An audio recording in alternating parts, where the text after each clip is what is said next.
የጠገበ ሆድ የአእምሮአችን ጠላት እንደሆነ አበክሬ ልነግርህ እችላለሁ። ልጄ ሆይ ሆድህ በሞላ ጊዜ አእምሮ ባዶ ሆኖ ስህተት እንዳይሳሳት ተጠንቀቅ ይላሉ ትልልቆች አባቶች ለልጆቻቸው ምክር ሲመክሩ። ውድ የቻናላችን ተከታታዮች እኔም ዛሬ አንድ ጥያቄ ጠይቀሃለሁ። ጓደኞችህ እነማን ናቸው? ወይም ደግሞ ምን ያህል ጓደኛ አለ ብዬ ልጠይቅህ ፈለግኩ። መልስህ ብዙ ጓደኞች አሉኝ ብለህ የምትነግረኝ ከሆነ እነኚህ ጓደኞች በመከራ ጊዜ ወይስ ደግሞ በደስታ ጊዜ የምታውቃቸው ጓደኞች ናቸው ብዬ አሁንም ደግሜ ሌላ ጥያቄ ጠይቃለሁ። ማወቅ ያለብን ሁል ጊዜም ቢሆን በሕይወታችን መልካም ጓደኞች የምንላቸው በመከራ ጊዜ አብረውን ያሉ አብረውን እስከ መጨረሻ የጸኑ ጓደኞች መሆን አለባቸው። አለዛማ በደስታ ጊዜ እንደ በረዶ ክምር የከበቡ ጓደኞች ሊኖሩ ይችላሉ። ነገር ግን በመከራው በጸና ጊዜ ሙቀቱ ግለቱ በበዛ ጊዜ ቀልጠው ከስርህ የሚጠፉና ባዶህን እንድትቆም የሚያደርጉ ጓደኞች መሆን የለባቸውም። የዛሬው ታሪካችን ምናልባት የመከራን ኃያልነትና የጓደኛነትን ጥግ የምናይበት ታሪክ እንደሚሆን አልጠራጠርም። በአንድ ወቅት እንዲህ ሆነ ይላል ታሪኩ። አንድ ሰው ነበረም በአንድ አገር ላይ የሚኖር ምስኪን ድሃ ግን ልበቀናና መልከ መልካም የሆነ ሰው ነበር ይላል። ታዲያ ይህ ሰው ችግር ይጸናበትና የሚበላውም የሚቀምሰውም ያጣል። እንደ ሰው ወይም እንደ ማንኛውም ሰው የሚሰራት አነስ ያለች ስራ ነበረችው። በሆነች አንድ ሀብታም ግሮሰሪ ስር ውስጥ ተቀጥሮ እየሰራ ሕይወቱን ይገፋ ነበር። አግብቷል፣ ባለትዳር ነው። ነገር ግን ልጅ የለውም። ነገር ግን ሕይወቱን በዚህ እየገፋ ያለ ያ የግሮሰሪ ባለቤት ለዘመዱ ሲል እሱን ከሥራ ያፈናቅለውና ሥራ አጥ ይሆናል። አሁን የሕይወቱ ፈተና የጸናበትና የበረታበት ሕይወቱም ሌላ አቅጣጫ የያዘበት ጊዜ ነበር። ይህ ሰው እንደ ማንኛውም ሰው ሲቪ አስገብቶ ቫካንሲ ተከታትሎ ሥራ ለመስራት የሚያበቃው ዶክመንት አልነበረውም። ምክንያቱም ትምህርቱን ከመካከል ወይም ደግሞ ያቋረጠ ሰው ስለነበር ማለት ነው። እንደ ማንኛውም ሰው ቤተሰብ ቢኖረውም ነገር ግን ቤተሰቦቹም ከእጅ ወዳፍ የሆነ ሕይወት የሚመሩ ሰዎች ናቸው። በዚህም የተነሳ ሕይወቱ አደገኛ ፈተና ውስጥ ይወድቅበትና በዚህ ፈተና ውስጥ እያለ የሚወዳት አንድ አለችኝ የሚላት ባለቤቱ በህመም ትያዝበታለች። ሁልጊዜም ጠዋት ይወጣል፣ ማታ ይገባል። ምንም አይነት ሥራ የለም። ሁሌም ተመሳሳይ ጉዞ። ጠዋት ተነስቶ ይዞራል፣ ነገር ግን ማታ ላይ ምንም ሥራ ሳይገኝ ይመለሳል። ታዲያ እንዲህ እያለ አንድ ቀን ሰዓት ይመሽበትና ወደ ቤቱ ሲመለስ ቤቱ በጨለማ ተውጦ ያገኛል። ልቡ ይፈራበታል። ምክንያቱም ሚስቱ እንደታመመች ያውቃል። ምን ሆነች ብሎ ስጋት ይዘውና ቀስ ብሎ ወደ ቤት ይገባል። እቤት እንደገባ የሆነች አነስ ያለች ድንክ አልጋ ላይ ሚስቱ እንደተኛች ይመለከታል። ቢጠራትም አልሰማችውም። ምክንያቱም እንቅልፍ ወስዷት ስለነበር ጠጋይልና ቀስ ብሎ ለመጥራት እየሞከረ እጁን ራሷ ላይ ሲጭን በከፍተኛ ራስ ምታትና ትኩሳት እየነደደች እንዳለች ይገነዘባል። በዚህም ይደነግጥና ቀስ ብሎ ይቺን ሚስቱን ለመጥራት ይሞክራል። እሷም ትኩሳቱ በጣም ስለበረታባትና ስላደከማት ቀስ ብላ አይኗን ትገልጥና ትመለከተዋለች። ነገር ግን አይኗን ገልጣ እንደተመለከተችው አንድ ጥያቄ ትጠይቀዋለች። ዛሬስ ምን አገኘክ የሚል አስጨናቂ ጥያቄ። ምክንያቱም ይህ ጥያቄ ለሳምንታት የተፈራረቀበት ተመሳሳይ ጥያቄ ተመሳሳይ መልስ ያለው ጥያቄ ስለሆነበት አሁንም አንገቱን ያቀረቅራል። ምንድነው? እኔ እኮ ልሞት ነው። ምግብ የለም፣ መድኃኒት የምንገዛበት ሳንቲም የለም። ለምንድነው ዝም ብለክ የምታየኝ? ትለዋለች። እሱ የሚችለውን እያደረገ ነው፣ ነገር ግን አልተሳካለትም። በዚህም በጣም ያዝንና እንደምንም ብለው ያድራሉ።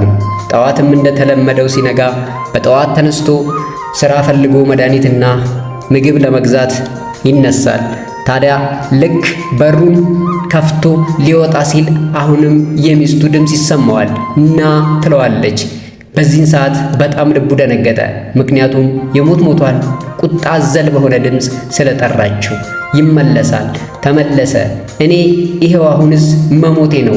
ውስጤ በጣም ደከመ፣ በሽታዬም በጣም ጸናብኝ፣ ራቡም ጸንቶብኛል፣ ህመሜም በርትቶብኛል። በቃ መሞቴ ነው ትለዋለች። እሱም የሞቱን ራሱን ያረጋጋና እመኝኝ ውዴ አትሞችም፣ ምክንያቱም ካንቺ ውጪ ማን አለኝና ዛሬ እንደምንም ብዬ ስራ ፈልጌ ገንዘብ አገኛለሁ፣ በዛም ምግብና መድኃኒትሽን ይዤልሽ መጣለሁ ብሎ ሚስቱን ለማበረታታትና ለማጽናት ይሞክራል። በዚህም የተለመደውን ጉዞውን ያደርጋል። ስራ ይፈልጋል። ስራ ግን አሁንም ማግኘት አልቻለም። በዚህ ውስጥ በትካዜ ውስጥና በሐዘን ውስጥ ሆኖ እየቆዘመ ያለ አንድ ነገር ትዝ ይለዋል። ያኔ አብሮት የተማረው አንድ ጓደኛው ያ ጓደኛው በዛ ከተማ እንደሚኖርና የሀብታም ልጅ እንደሆነ አሁንም ደግሞ ትልቅ መስሪያ ቤት ላይ እየሰራ እንዳለ የራሱ ድርጅትም እየመራ እንዳለ ትዝ ይለውና ወደ ጓደኛው ያመራል። ወደ ጓደኛው እያመራ ያለ ጓደኛውን ከባለቤቱ ጋር በመንገድ ላይ እየሄደ ያገኘዋል። ጠጋ ይልና እኔ እኮ እከሌ ነኝ፣ እንዴት ነህ አላወክኝም ወይ ይለዋል። ጓደኛውም አላወኩህም ብሎ ይመልስለታል። ልቡ ደነገጠ። አንድ ተስፋ ያደረገው ጓደኛው አላቅህም አለው። እኔ እናንተ እኮ እስከ 7ኛ ክፍል አብረን ተምረን ነበር፣ እኔ 7ኛ ክፍል እንዳቋረጥኩ አታስታውስም ብሎ ይለዋል። ጓደኛውም በዚህ ጊዜ አስታወስኩ፣ ከየት ተገኘ ባክህ ብሎ ሲለው በዚህ ሰዓት እኔ ጓደኛዬ በጣም አደገኛ ችግር ውስጥ ነው ያለሁት። ባለቤቴ በጣም በከፋ በሽታ ታማብኛለች፣ ስራም የለኝም። ይኸው ስራ ፈልጌ ያጣው እምንቀምሰውና ለሷ መድኃኒት የምገዛበት ሳንቲም አጥቼ እየተንከራተትኩ እገኛለሁ። አንተ ትዝ ብለክኝ ወደ አንተን የመጣሁት ብሎ ይናገራል። በዚህ ሰዓት የዛ የሀብታም ጓደኛው ሚስት በመሃል ትገባና ምን አይነት ዘዴ ነው ጓደኛዬ፣ የድሮ ጓደኛዬ አለ ብሎ ሳንቲም መለመን ብላ በመሃል ወሬያቸውን አቋርጣ ትገባለች። እንዲህ ያለ ብልጠት ኬት የመጣ ነው? ምንም አይነት ሳንቲም እንዳትሰጠው። እየው እስኪ እንዲህ ያለ ጤነኛ ሰው እንዴት ይለምናል? ለምንድነው ሰርቶ ራሱን የማይለውጠው? ምንም አይነት ነገር እንዳትሰጠው ብላ ወሬያቸውን ታቋርጣለች።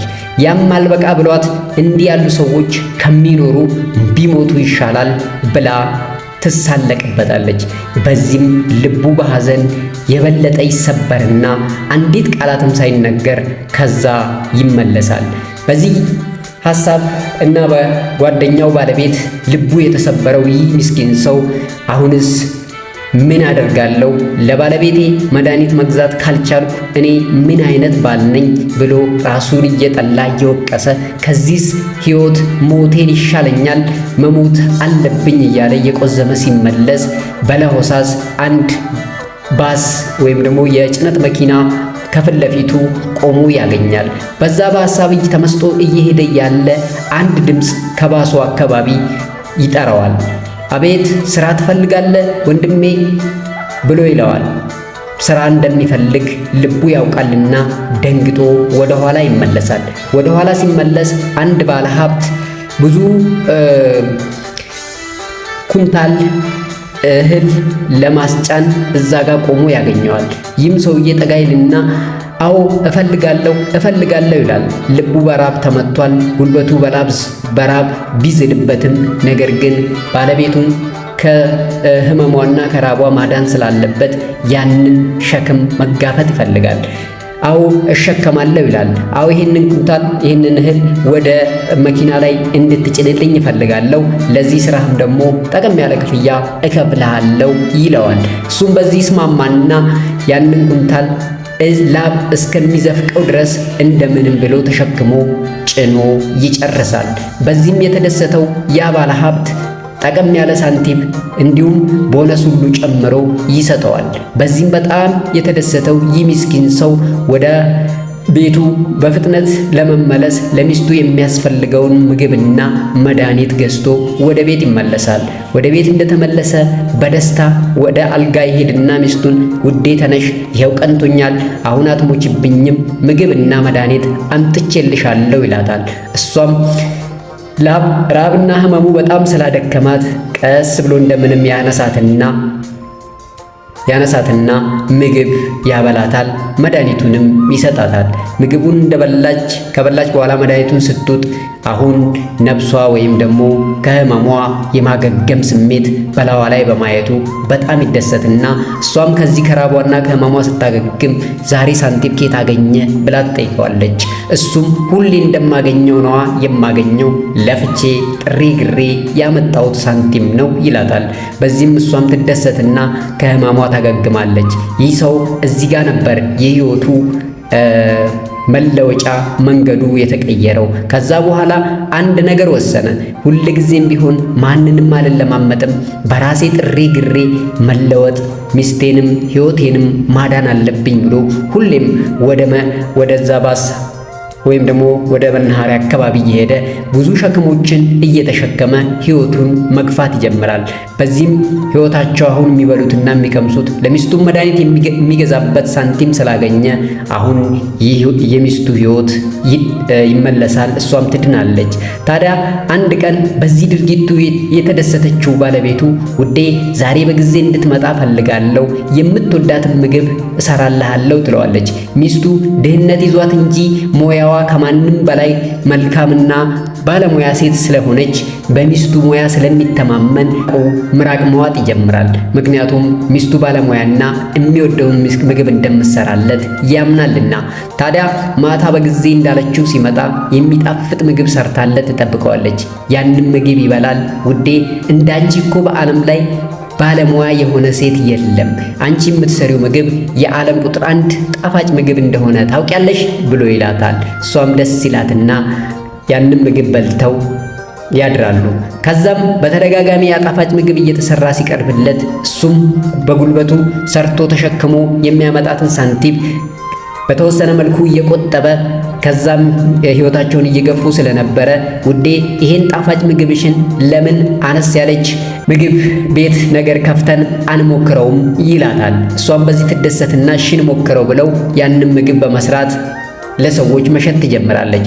እንዳለው ምግቧ ጣፋጭ ነውና በብዙ ሰዎች ዘንድ ይወደድላታል። ብዙ ደንበኞችም ታፈራለች። ከቀን ወደ ቀን ደንበኞቿ እየጨመረ ምግቧም ጣፋጭነቱ ተወዳጅነቱ እየጨመረ መጣና ህይወታቸው መለወጥ ይጀምራል። የዚህን ጊዜ አሁንም አንድ ሐሳብ ይመጣለታል የሚስኪን ሰው። ለምን ቅርንጫፍ ከፍተን ሰዎች ቀጥረን ስራሽን አታስፋፊም ይላታል። በዚህም ይስማሙና ያስፋፋሉ። እንዲህ እያሉ ብቻ ከጥቂት ዓመታት በኋላ ህይወታቸው ሙሉ በሙሉ ተቀይሮ ጥሩ ቤት፣ ጥሩ መኪና፣ ጥሩ ስራ መስራት ይጀምራሉ። ከራሳቸውም አልፈው ሰዎችን ቀጥረው ማሰራት ይጀምራሉ። ታዲያ እንዲህ እያለ ህይወታቸውን እየገፉ አሁን ደስተኛ ሆነው በመኖር ላይ ይገኛሉ። ለቤታቸው ዘበኛ አላቸው፣ ሰራተኞች አላቸው። እነሱ ሁለቱም ደከመኝ ሰለቸኝ ሳይሉ ወጥረው በዛ በከፈቱት ሬስቶራንት ውስጥ እየሰሩ ይገኛሉ። አንድ ቀን ማታ አንድ እንግዳ ከነቤተሰቡ ወደ እነሱ ሬስቶራንት ይመጣል። ያ ሰውም የመጀመሪያ ያ ስራ እንዲጀምር ወይም ደግሞ ኩንታል እንዲሸከምና እንደሚከፍለው ወይም ስራ ያስጀመረው ሰው ነበር። እሱ አላወቀም። ነገር ግን ይህ ምስኪን ሰው በክፉ ቀን የደረሰለትን አልረሳምና ያውቀዋል። በዚህ ሰዓት ጠጋይልና ጌታዬ እንዴት አለ የህይወቴ ጌታ እኮ አንተ ነህ ይለዋል። ማለት ምን አድርጌልህ ሲለው አንድ ቀን እኔ ህይወቴን ጠልቼ ሚስቴን እንኳን ማዳም ባለመቻሌ ራሴን ጠልቼ በጎዳና ላይ ብቻዬን እያወራው ሲሄድ ጠርተህ ስራ የሰጠኸኝ አንተ ነህ ይለዋል። ኖ እኔ ምንም አላደረኩም፣ ያ ያንተ ጥረትና ጥንካሬ የልፋትህ እኮ ውጤት ነው ይለዋል። አይደለም አንተ ለኔ እንደ ፈጣሪ እንደ እግዚአብሔር የማየው ትልቅ ሰው ነህ። ከዛን ቀን ጀምሮ ራሴን እንድቀይርና ጸንቼ እንድሰራ አሁንም ከዛ ልፌ ዛሬ እዚህ ደረጃ ላይ እንድደርስ ያደረክኝ አንተ ነህ። ከልብ አመሰግናለሁ። ከዚህ በኋላ ወደዚህ ሬስቶራንት ስትመጡ እናንተ ከነሙሉ ቤተሰቡ በነፃ መስተናገድ ትችላላችሁ ብለው ከሚስቱ ጋር የዛን ቀን ሚስቱንም አምጥቶ አስተዋወቀውና የዛን ቀን ቆመው እንደ ንጉሥ አስተናገዱትና ሸኙት። ከዛ በኋላ ሁልጊዜም በመጡ ቁጥር እንደ ንግስትና እንደ ንጉሥ ከነ ባለቤቱ እያስተናገዱት ቆዩ። በዚህ እንዲህ እየቀጠሉ እያሉ አንድ ቀን ፊው ዘበኛ ወደ ውስጥ ይገባና ጌታዬ አንድ ሴት ልታናግርህ ትፈልጋለች ይለዋል።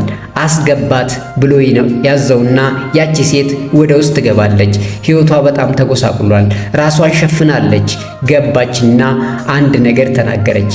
እባክህ ወንድሜ ያ የምታውቀውና የምትወደው ጓደኛ ዛሬ ሕይወቱ ሙሉ በሙሉ ተጎሳቁሏል።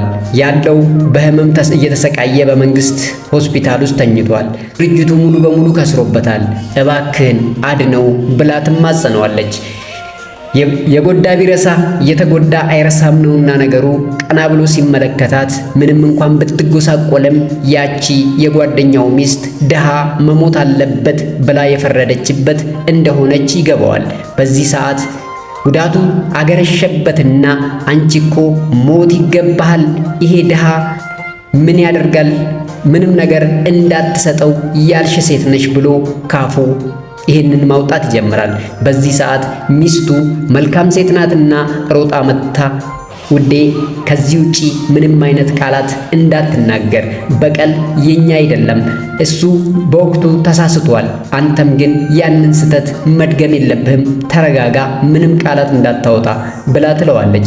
በዚህ ሰዓት ያቺን የተጎዳች ሴት ታስቀምጣትና ምግብ ሰጥታት ምንም ችግር የለም ባለቤትሽን መጥቶ ያየዋል፣ ድርጅታችሁንም በምንችለው ሁሉ እናግዛችኋለን፣ ተረጋጊ ብላ ታበረታትና ትልካታለች። እሷም ባለቤቷን ሁሉን ነገር ታስረዳውና እኛ ከዛ አልፈን እዚህ ከደረሰን እነሱ የፈለገው ነገር ቢያደርጉም ያንን ወደ ኋላ እነሱ ያደረጉትን ጥፋት መልሰን መድገም የለብንም። ስለዚህ ሂድና ወደ ግል ሆስፒታል ወሰደውና አሳክመው፣ መዳን አለበት። ካለንም ሳንቲም ላይ አካፍለናቸው ድርጅታቸውን መመለስና ማቋቋም አለብን ትለዋለች። እሱም እቺ በችግርም በደጉም አብራ የኖረችውን ሚስት ቃሏን ሰማና ሄዶ ያንን ጓደኛውን ግል ሆስፒታል ወስዶ ጥሩ ሕክምና እንዲያገኝና እንዲድን ያደርገዋል። ያም ብቻ ሳይሆን ያለውን ሳንቲም አካፍሎ ሱቃቸው እንዲመለስና ሕይወታቸው እንደ ቀድሞ እንዲመለስ አደረገለት ይባላል። ውድ የዚህ ቻናል ተከታታዮች ከዚህ ታሪክ ላይ ብዙ ቁም ነገር እንማራለን። መልካምነት ለራስ ነውና ሁሌም ቢሆን መልካም ከማድረግ መቦዘን እንደሌለብን እንማራለን። ያ ብቻ ሳይሆን ትዳር እግዚአብሔር ቢሆንም እንኳን እንደዚች ያለች መልካም ቅን የሆነች ባለቤት ማግኘት መታደል ነውና እንደዚች ያለች ቅን ከክፋት የምትመልስ ሁሌም መስጠትን እንጂ መከልከልን የማትሰብክ ባለቤት እንዲገጥመን ለሁላችንም ጸሎቴና ምኞቴ ነው። ከዚህም በላይ ደግሞ ምንም እንኳን ችግር ቢጸናብን ጸንተንና ቆመን ያንን ችግር እንደምናልፈውና ያ ችግር ካለፈ ግን እንዲያልፍ ግን ብዙ አጋዦችና ብዙ ረዳቶች ለመከራ ጊዜ አብረውን የሚቆሙ ሰዎች መኖራቸው የግድ ነውና እነኛን ሰዎች ማመስገን፣ እነኛን ሰዎች ደግሞ ማገልገል፣ በተራችን እነሱን ሰዎች ደግሞ መጥቀም እንዳለብን እንማራለን። ምንም እንኳን ሰዎች ክፉ ቢያደርጉብንም የነሱን ክፋት መድገም ሳይሆን እኛ ግን ቅን በመሆን እነኛን ሰዎች ማገዝና ከዛ የበለጠ በረከት እንድናገኝበት ማድረግ እንዳለብን እመክራችኋለሁ። በሌላ ታሪክና በሌላ ቁም ነገር እስከምንገናኝ ሰላም ሰላም ሰላም።